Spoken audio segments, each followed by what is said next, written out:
Hello, everyone. I think we're going to get started here. Thank you all for making the time to sign on and take part in this webinar today. My name is Chris Fretz, and I am the program coordinator at the Parish Resource Center. And we are very grateful to be collaborating with the staff at Forest Hills Mennonite Church to put this webinar on today.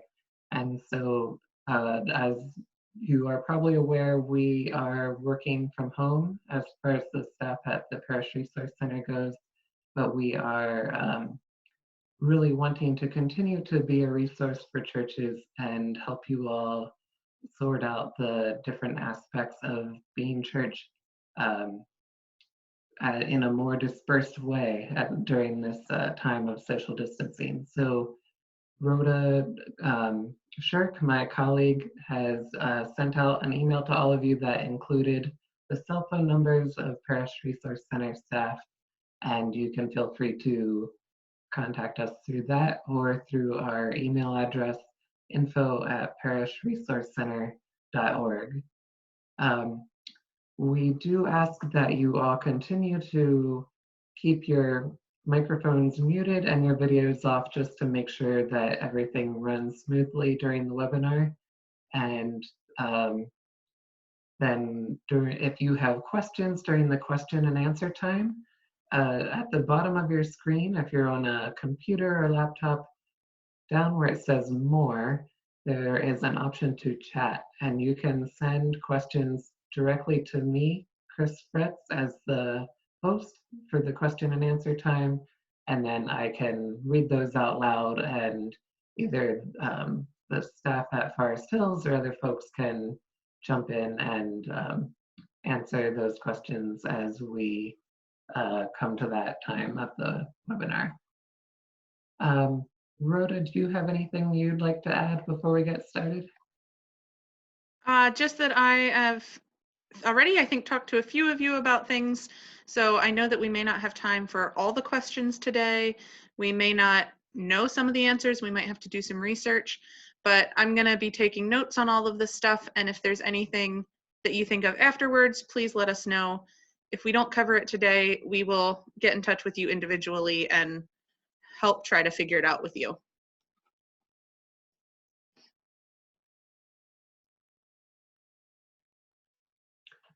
All right. Well, then, without further ado, we will turn it over to the staff at Forest Hills Mennonite Church. Becky, take it away. Thanks so much. My name is Becky Deegan. I'm kind of the one who initiated this. I'm the Associate Pastor of Worship and Christian Education at Forest Hills Mennonite Church in Leola.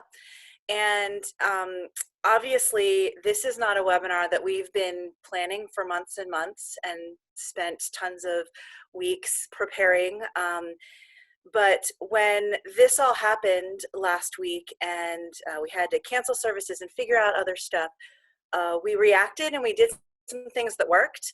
And we started these conversations, and I thought, I think these are conversations and challenges that other churches are having, and it would be nice to have a forum to share what works and to maybe ask our questions, because we've all got these questions and we're all in the same situation. So that's kind of what started all this.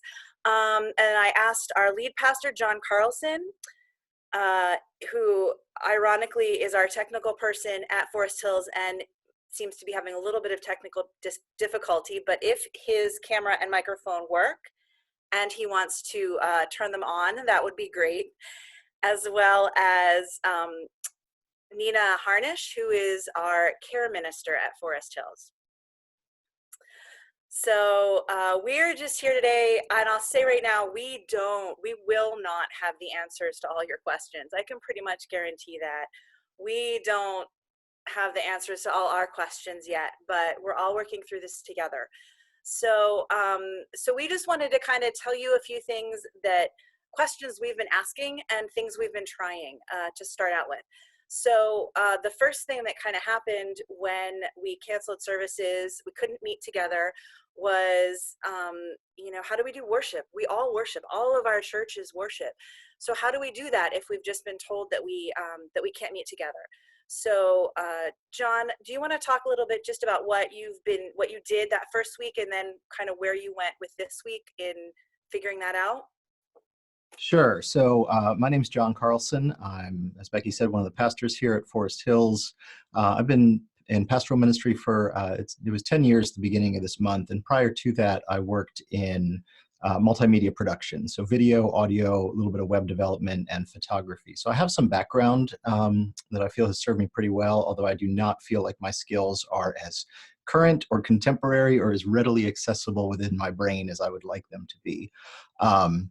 But that's really the crux of a lot of what we're doing right now, is recognizing, since for the well-being of those around us and the well-being of vulnerable populations, we are trying to limit the amount of physical contact we have.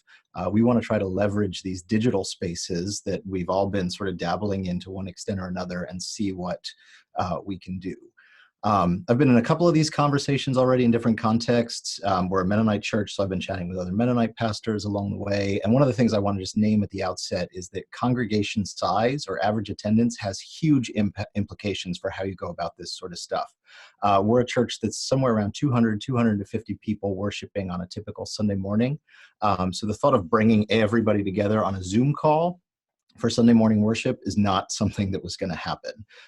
We just didn't feel that that was practical, feasible.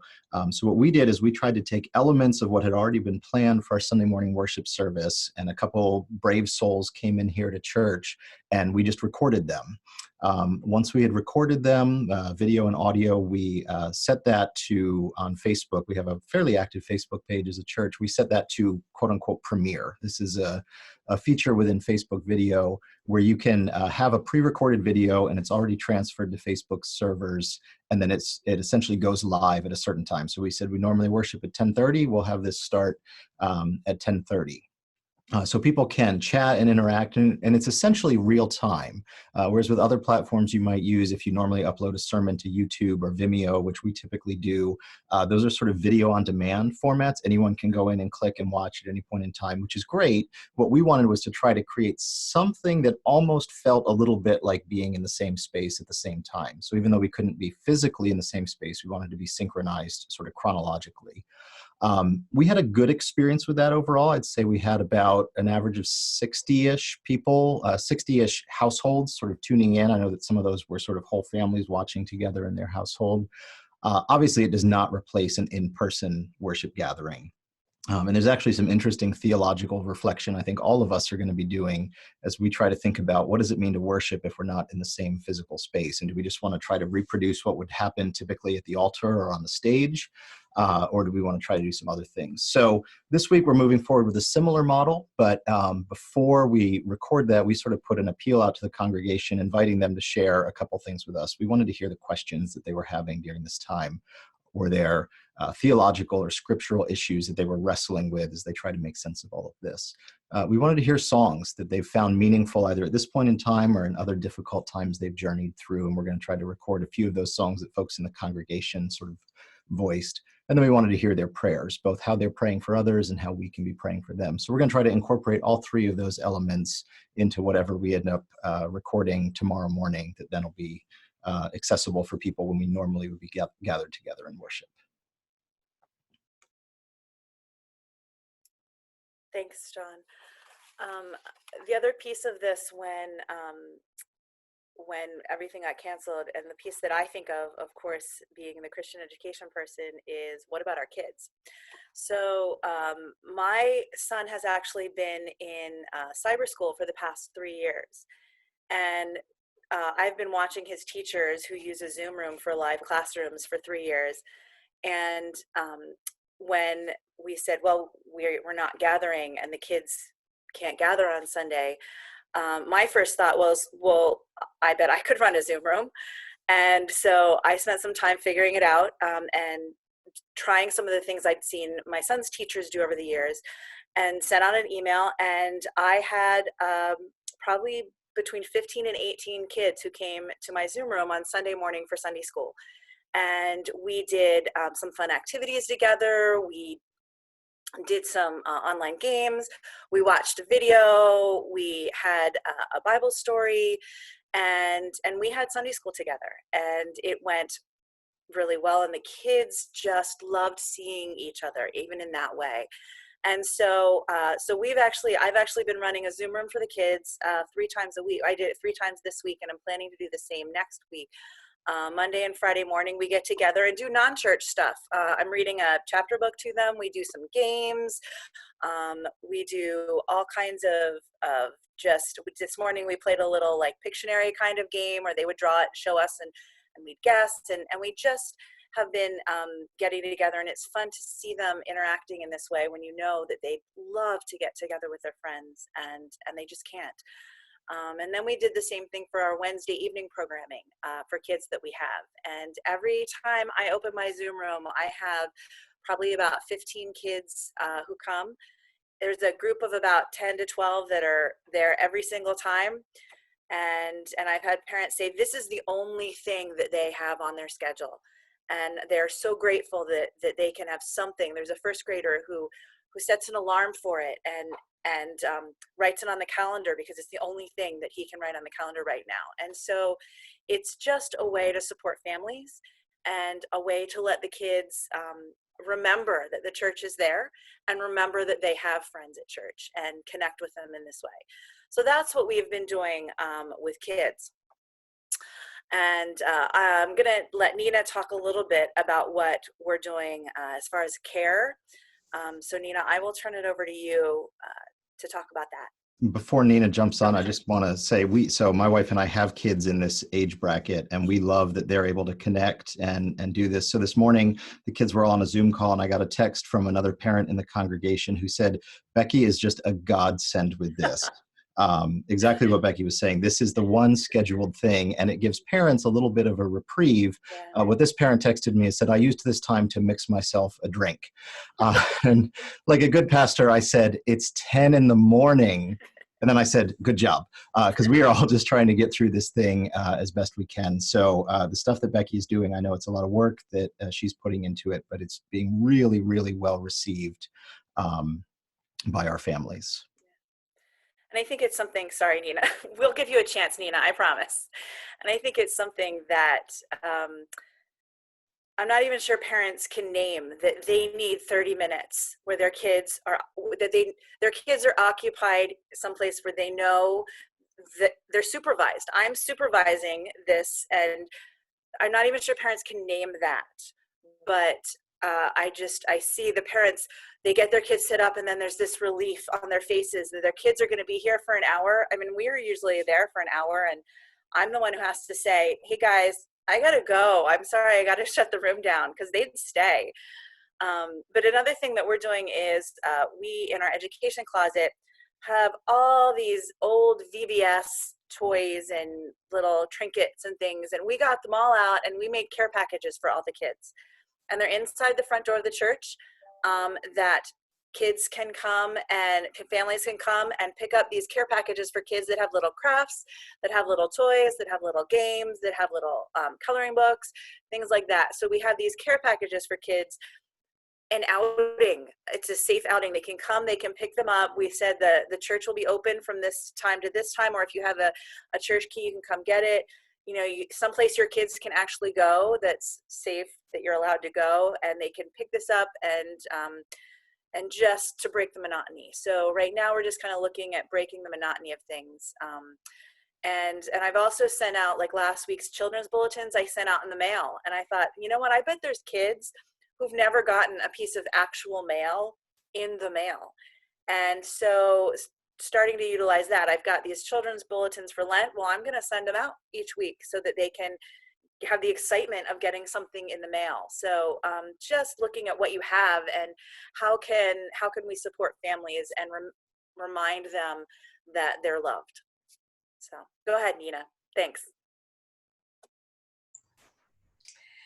Yes, well, my main job is I'm the care pastor, and so of course I'm paying attention to all the people in our church, but specifically the most what I call at-risk people, the ones that are either in nursing home care facilities or home, in that sort of 75 plus age group.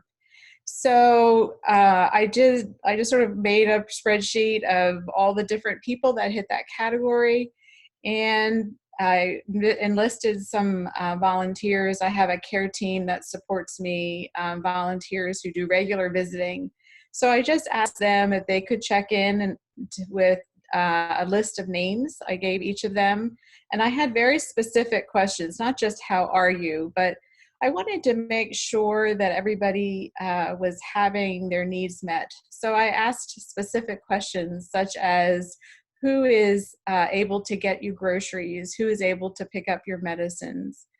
And I wanted to also know who really is able to, and who is able to receive email and on a computer in their room. Some people are at nursing homes, but they usually go down to the library or something, and they can't do that now. So I wanted to find out who actually has access to getting their emails now. And so that was really helpful, that kind of information. Then the care team gave me all that information, and so I could sort of quickly see who was at the top of my list, who really needed to be reached out to right away. And another question I had care team ask is, how often do you want somebody from church to check in with you? Weekly, daily? I don't need that because my family is checking in on me. And people really responded with we're very appreciative of being cared for. Somebody I talked to yesterday, she just said, I just appreciate that you actually called me to see how I was doing. Because churches way back when, when there was things going on, everybody just sort of fended for themselves and just assumed family was taking care of you. And just to be remembered from their church really matters. Some people in personal care are in their room and they're not getting out, other than a chaplain coming to visit them occasionally and their nurse coming to check in on them. That's the only physical contact they're getting from people. So this is significant. So just to be getting phone calls and knowing that they will get calls is really important to them. So that was sort of my first line of gathering information. And now I need to put some more of that in action just to make sure that my most at-risk people are being cared for. And then we're also exploring whether or not we'll do care packages of just notes and things like that to people. A couple of the children were sending specific cards to specific people that I requested. So that has some tweaking to do yet, whether or not I'll adopt families to, assert some people to a nursing home. So I'm leaning into that a little bit. So just sort of how this ongoing care, understanding that this isn't just this week, this might be something that goes on a little longer. And then the last thing I tried, which didn't go over super well, but I'm still wondering about it, is I put out a Sign Up Genius of just wondering if people just needed to see other people. And I called it Conversations Under the Carport. We have a carport at our church. And I had that I thought we could bring lawn chairs and people could stay 6 feet apart from each other, and that we could talk and pray together. And yesterday I didn't have a lot of people who said yes to that, but it could be that it was colder. It could just be that people are very fearful to go out. I'm not quite sure. So I'm not ready to quite give up on that yet, to see if whether or not people just actually want to have sort of that lawn chair kind of experience where we aren't passing germs because you bring your own chair, and then we can be outside and space out away from each other, but still see and talk to each other. So I'm not done with that one, but my first round didn't go over super well with that, but we'll see. We'll see. All right, Becky, back to you. Sorry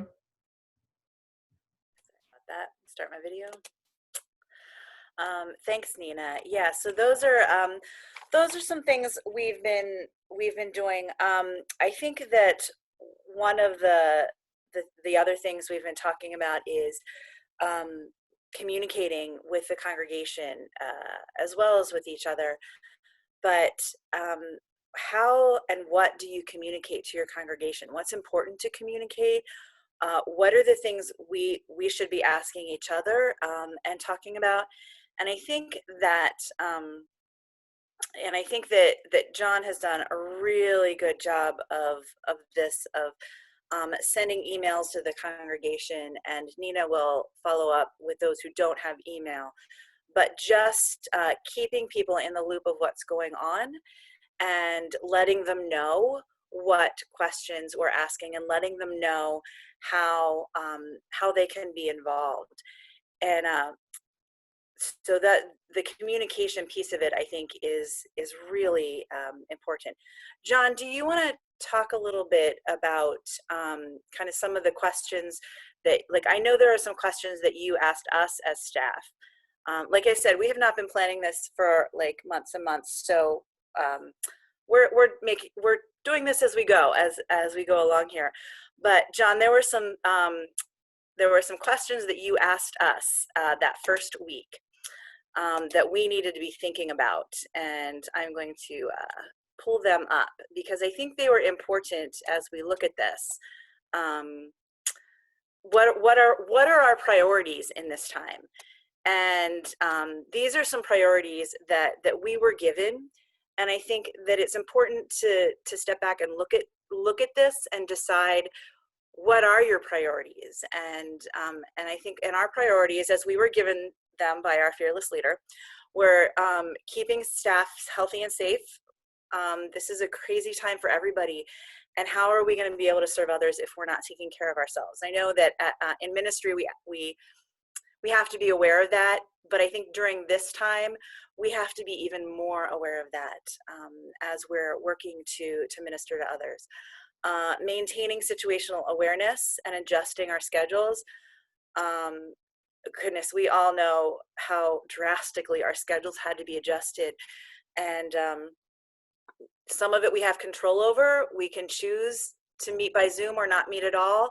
Some of it we have no control over. We are not allowed to meet in person anymore. So just maintaining that awareness and being able to be flexible and adjust.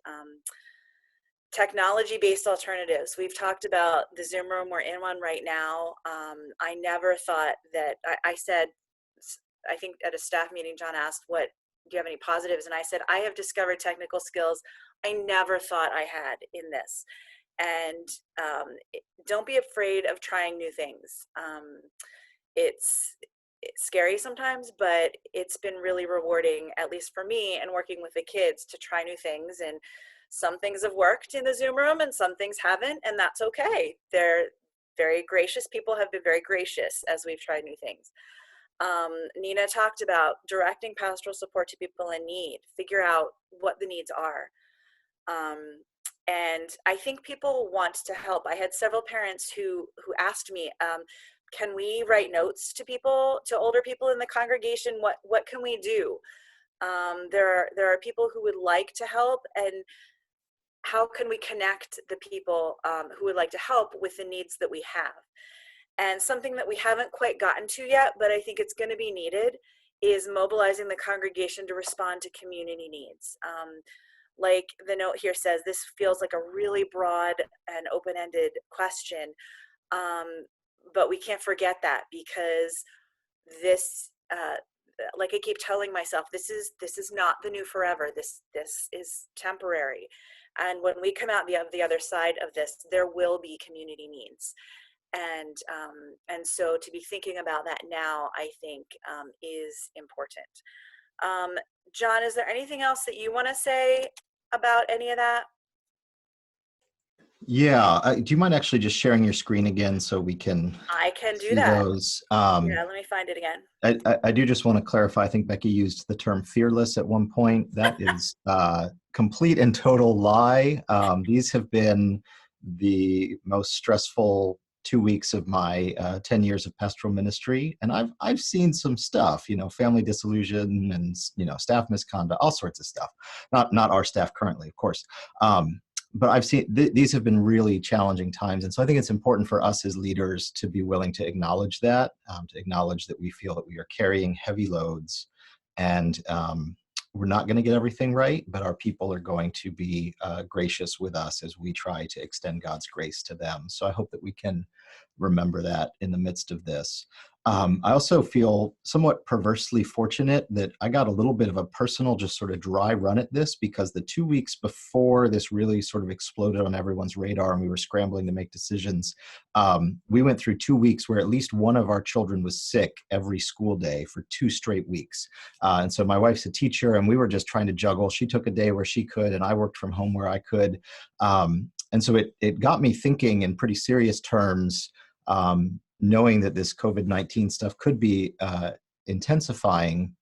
What are the things we need to be paying attention to? What are ways we can be proactively preparing for continuity of operations within the church as things are disrupted? So a few of the conversations we had that I would encourage your congregations to be having too is, what about bookkeeping and accounts payable? If your office staff or whoever is responsible for that isn't able to come to the church office, can you still execute payroll? Can you still pay utilities? How much flexibility do you have to sort of juggle and balance those accounts payable things, and also an honest conversation about cash reserves? This is going to be an ongoing conversation for us. We are in every congregational correspondence we've sent out, we've included notes about how people can continue to give to support the ministry and operation of the church. But I recognize that without that regular Sunday morning offering, that could get challenging and complicated for us, particularly depending how long this stretches on. So I would invite you to be having conversations with whatever staff person is responsible for that and whatever volunteers, whether it's a church treasurer or whomever, to be having those conversations. We are a fairly nimble team, I think, in terms of our use of technology, but we tried to beef that up a little bit. We use Office 365 as sort of the backbone for all of our IT stuff, and we started exploring more with Microsoft Teams, which is a platform that Microsoft provides that's similar to Slack, in that it gives you real-time chat features and the ability to collaborate in real time on shared files. We haven't used it a whole lot, but it's nice to know that we can. And I saw that their average daily user base swelled 40% in the last week. So if you have IT people in your congregation in any capacity, please be praying for them and encouraging them. I do not know how IT folks, whether it's at Zoom or Microsoft or Google or any of these platforms that are just getting crushed with traffic, I have been amazed at how reliable things have continued to be. So definitely say a prayer for the folks in IT and encourage them if you can. And then just to think about these are the 6 priorities that we identified as a staff team in conversation with our church council. Your priorities might be different. And I really wrestle, and I think we will continue to wrestle. We have finite resources in terms of people hours that we can invest in things. How high of a priority is it to continue to provide something that feels a little bit like a worship service in the midst of that? Do we continue investing significant time and staff energy and volunteer energy into that? Or do we pivot entirely toward responding to community needs? I don't know what the answer to that will be 6 weeks from now. Right now, I feel pretty confident that the answer is we still want to try to feel like the church at worship, even in the midst of these challenges. Again, that could change, and so I would invite you, if you're a leader within your church, a pastor or a lay leader, be having those conversations intentionally and thinking through those things. Anything else, Becky? Oh, you're still muted.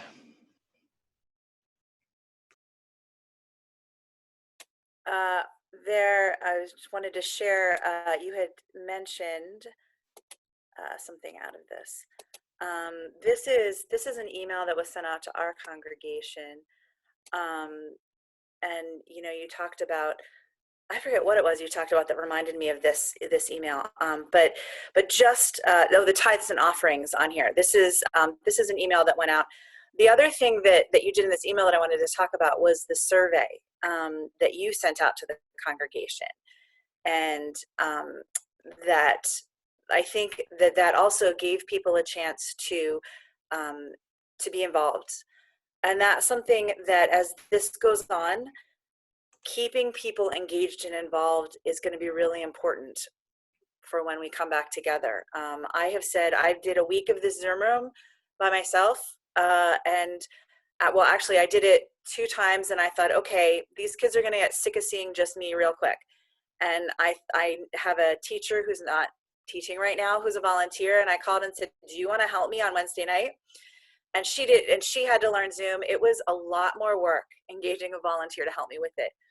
But I think that I have volunteers who have been working with these kids for years, and now all of a sudden they're no longer needed, which is not true, but how do I re-engage them with the kids in this virtual setting? So right now I'm wrestling with, okay, how do I use these volunteers who are Sunday school teachers in a classroom, and how do I involve them in what I'm doing now so that when we go back, they're still involved, they're still engaged with these kids, and they're still feeling like they're still feeling invested in our program. And so I'm looking at having some guest readers come.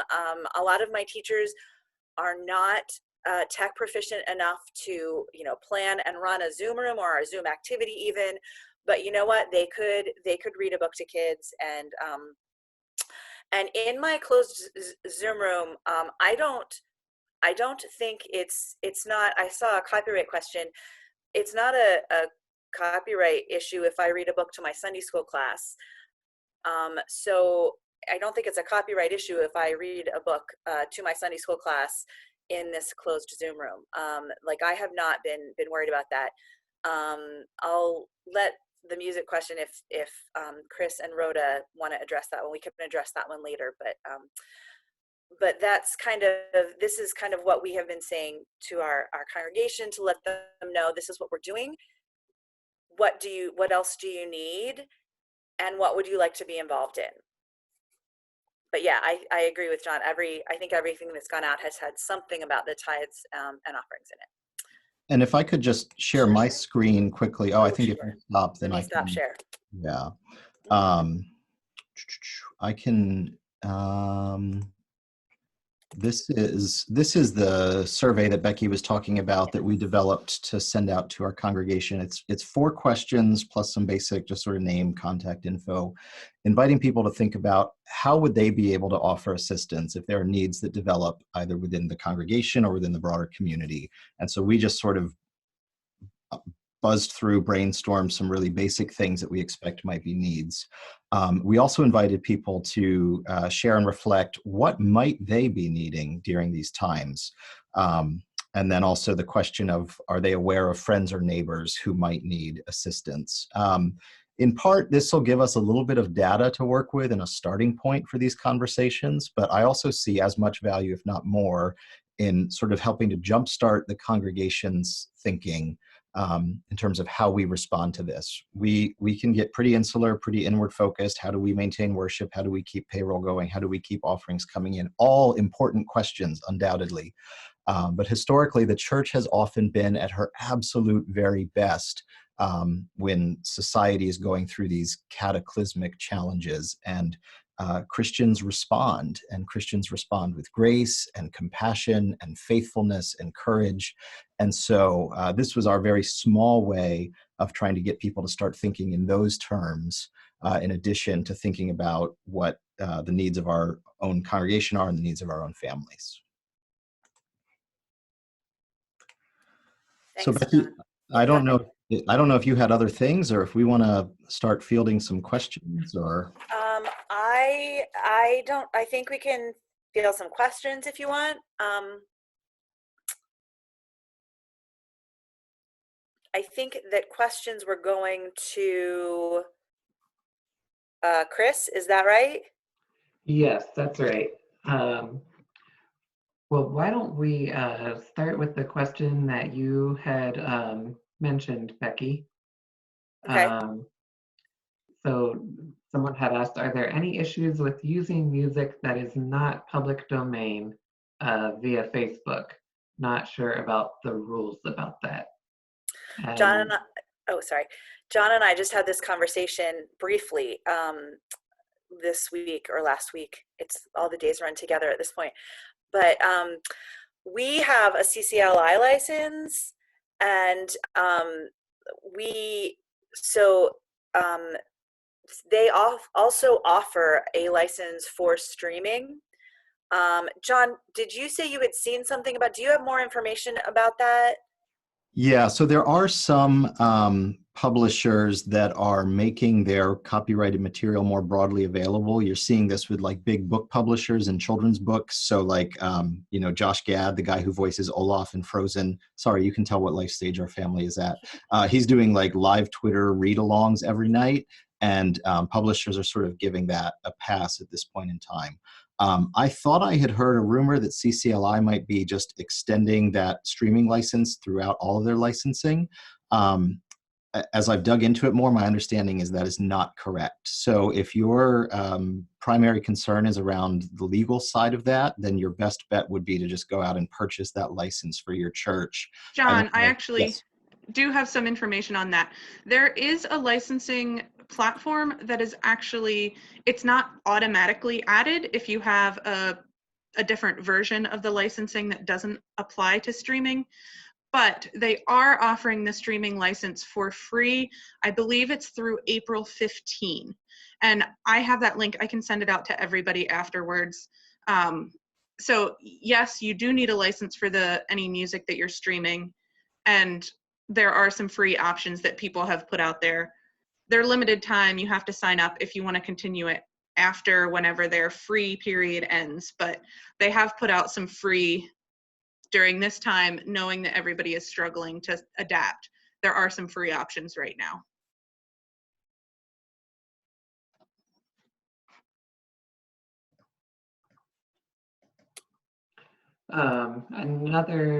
Another question that we got was saying, in a time of panic, how do we keep congregants and staff calm and well-informed? How can the staff continue good communication and good structures/systems during all the changes with working from home, big decisions being made, etc.? I know you've covered a little bit of that, but if there's anything else you'd like to add, yeah, feel free.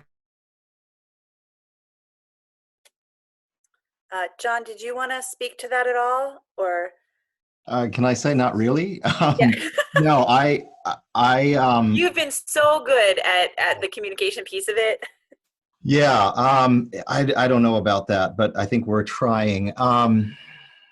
Yeah, it's hard to think about where our churches fit in this sort of broader ecosystem of communication. For a little while, it felt like I was getting from any organization I'd ever crossed paths with or done business with, I was getting their COVID-19 updates. So like FTD was sending me information about how COVID might impact flower delivery, and UGI was telling me about that they wouldn't turn off gas for people, and it was useful information, but there was just so much of it. And so I have this impulse to say I don't want to just add to the noise. However, I think that impulse probably is misguided because of the crucial and central role that our faith communities play in the lives of congregants. People want to hear from you as pastors, from you as church leaders. They want to hear something more than just, yes, reiterate the CDC best practices, reiterate when you have clarity about how government guidelines will impact you, communicate that, but also try to find your authentic voice as a pastor, the authentic voice of your congregation, and speak in that. So if that means that your communication is saturated in scripture, absolutely do that. If it follows some sort of liturgical framework, do that.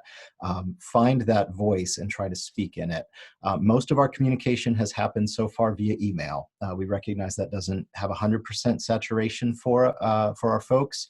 We lose people at the upper echelons of the age cohort and also at the youngest. Our young adults aren't necessarily super email-y kind of people anymore. We've tried to do some basic texting, particularly when we're not going to have worship services. We have a small text list that we can send a blast out to. Just Wednesday, yeah, like Becky said, the days blur together. Wednesday, I recorded a short video here at church and put it up on Facebook, inviting some of that feedback in preparation for Sunday's worship service. But yeah, I would really encourage you to be communicating and even risk over communicating. Because people are uncertain, I'm uncertain, and so having that sense of reassurance that your faith community is journeying through this with you can be really, really valuable for people. Nina, did you want to add anything to that, especially how we're working at communicating with folks that aren't as email savvy? Yes, I was also just thinking too about it's amazing when I call somebody and just a 5-minute phone call. It's amazing how far 5 minutes of my time goes to somebody else. And I think sometimes we can even underscore a text message and think, oh, what is a text message? How are you doing? Does it even matter? It's amazing how much people just appreciate just being remembered and just to hear from their church leaders. So for sure, that's something that I want to keep going through, sort of my priority list, and then down and trying to reach people and have a conversation. So I think that's pretty important. And then as I'm gathering this information of who doesn't have online services, such as being able to stream the service or John's messages, that we're going to be making hard copies and somehow getting those CDs to folks so that they can at least hear it. And then some of those folks just need phone calls who just don't get any information at all. So I'm just trying to pay attention to how people receive that information and then getting it to them. And then my care team people will keep calling and staying in touch with certain people. But I think there's just a value in, as pastors, of us actually picking up a phone and calling somebody and saying hi. And a little bit goes a long way. That's what I'm always amazed. I'll just add one other touch point we've been experimenting with. So Becky and I, as this was unfolding, each of us got Zoom accounts and then very quickly upgraded them to whatever the pro version is, like that entry-level pro version. So that allows you to have more users, more concurrent users, and longer meetings. But one of the cool features that we've discovered is that if you have a group of people in your church that want to talk together, say a small group that would normally meet or something like that, you can actually start the Zoom room yourself as the host, have all the features of your paid account, and then you can make someone else the host, and you can shut your computer off and go be with your family. So we did that with a small group last night. There's another group that's going to try it on Sunday night. And it's just a cool way for us to use this small resource the church has, a Zoom, paid Zoom room, and give it to our congregation to foster those interpersonal connections.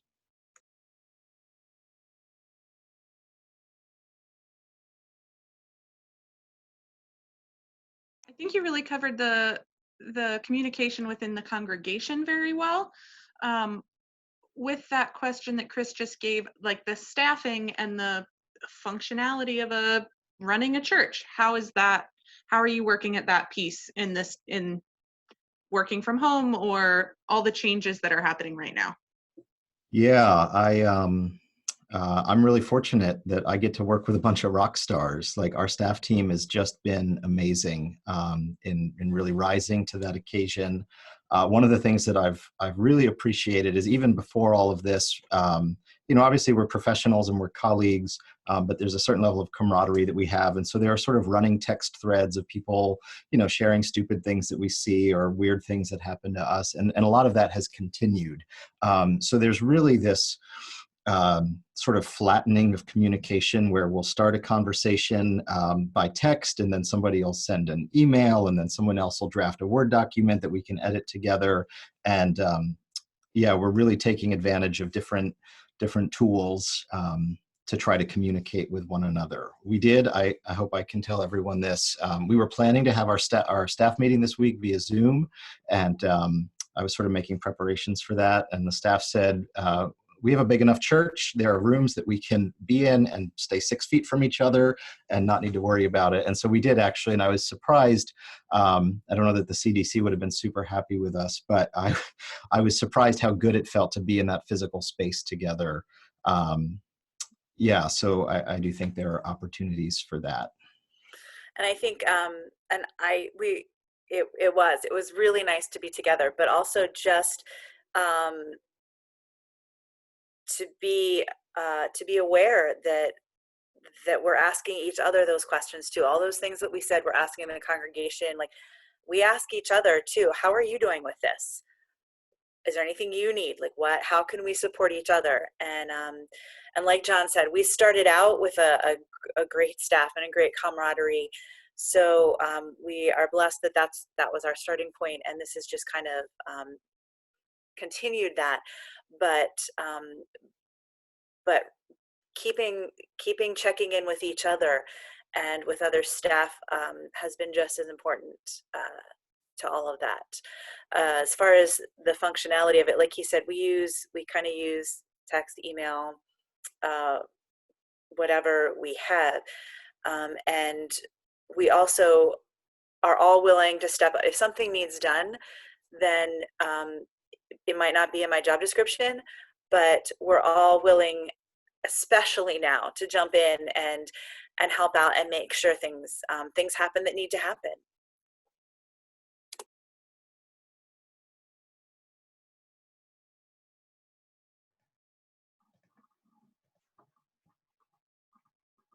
What other questions do people have? I will say I've gotten a few questions about the logistics of Zoom, and John answered a little bit of that, and I'm also happy to follow up with folks afterwards about how to make Zoom work for your congregation. So please feel free to email us if you have questions about that. Let's see, also some folks have asked about sharing some of the documents that you as staff at Forest Hills have shared. So we will, of course, work with John and Becky and Nina to see if we can share some of those, or at least share sort of templates of what they've sent out that that could be helpful for your congregations as well. Any other questions?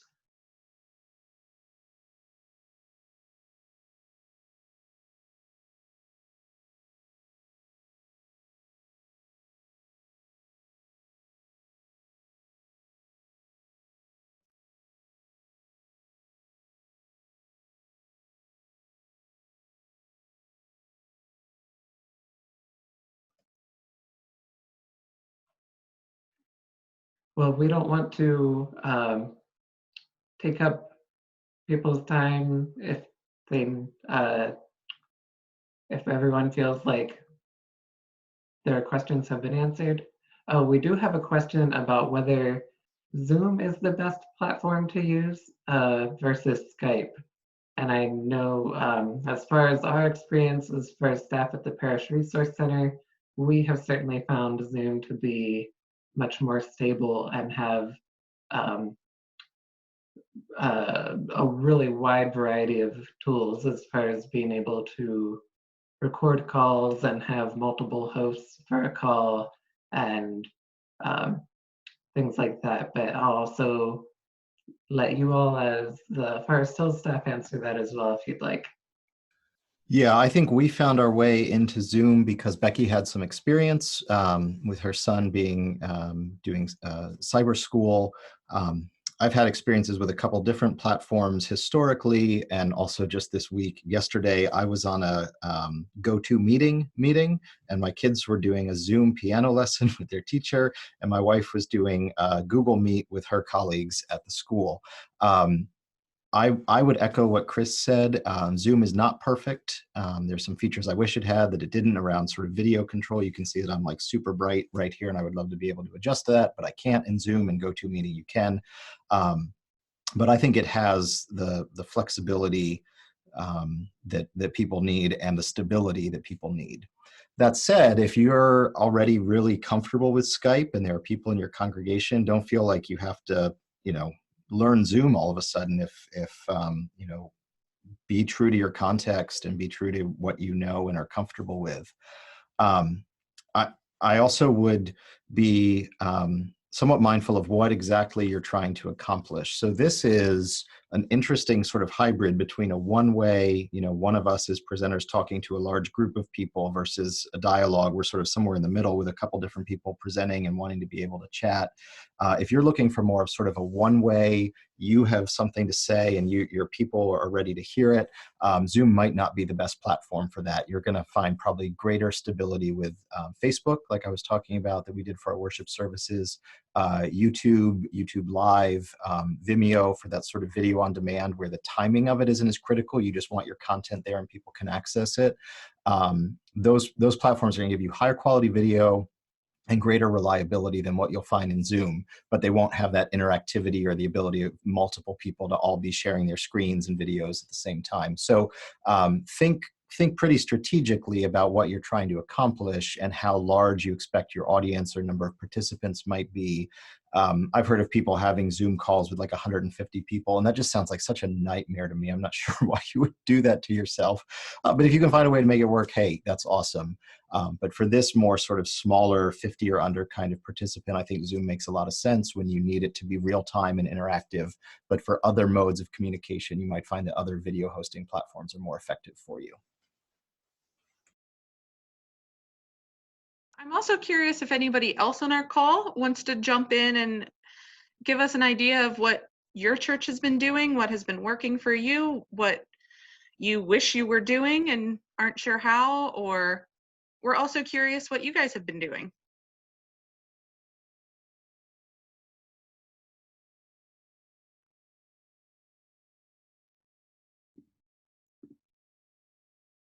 Hi, this is Molly from Chestnut Grove. We are feverishly working to figure out how we're going to, kind of come together this Sunday.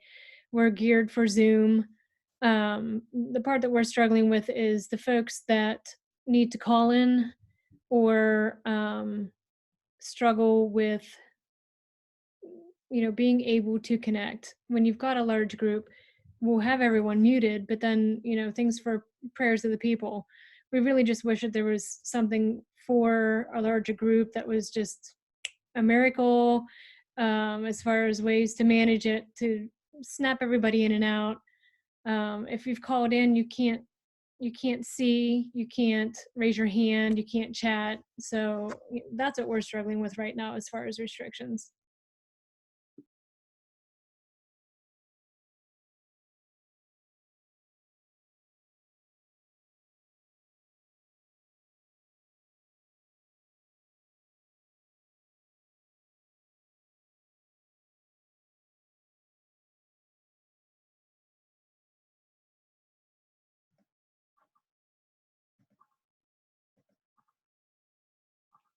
We'd be glad to hear from more churches about what you all are doing. Another question that did come in is, how will COVID-19 affect your Easter content programming ministry April 10 to 12? Any plans to be hosting large online gatherings? We haven't even talked about that yet. But I'm sure those conversations are going to happen sooner rather than later. And that's something that we're going to have to kind of go through and figure out what our priorities are. What is it important for us to do together on Easter together? I use that word loosely. On Easter, and how do we make that happen? And it's all uncharted territory, and it's all a work in progress. And so I'm sure as we have those conversations, it will not look like last year, but I'm confident that that we can still worship, and we can still make it meaningful for us and our congregation as we work through all this. Yeah, and just to give you a sense of where our thinking is at, because it seems like the guidance from both the federal and state level changes on a very rapid basis. So far, we have only made the decision officially to not meet in person throughout the rest of March. My expectation is that that will need to continue, but I don't feel that we have clarity on that guidance yet from public health experts. So we haven't made those decisions. I am aware of churches that have said we're not going to meet at all in April. So I respect that in that it just brings some clarity, but we haven't made that decision yet as a congregation. And as Becky said, we haven't figured out what Holy Week might look like, Easter Sunday. We'll be thinking about that, hoping to bring some good creativity. But the best idea that I've heard so far, and this comes from pastor at Fraser Mennonite Church, Amy Yoder McLaughlin, she said whenever the church feels comfortable and safe to come back together in person, that will be Easter Sunday.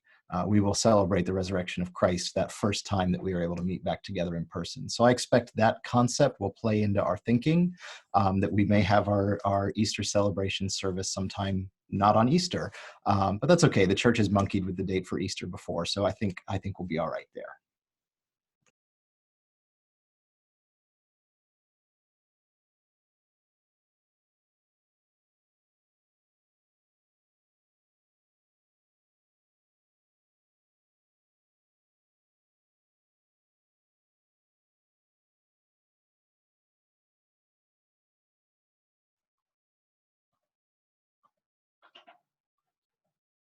Well, thank you all for coming out. And if anyone has other questions, we are happy to do our best to answer them. John, I think that was a great word to wrap us up, that when we are able to meet again in person, that will be Easter Sunday. I feel like that's a beautiful sentiment for us to finish things up on. And please feel free to call or email Parish Resource Center staff if you have any questions or anything you'd like to follow up on. We will be following up with John and Nina and Becky, and we'll try to get you all the documents that they shared during this webinar. Thank you very much, everyone. Thanks, Chris, and thanks to all of you. God bless you.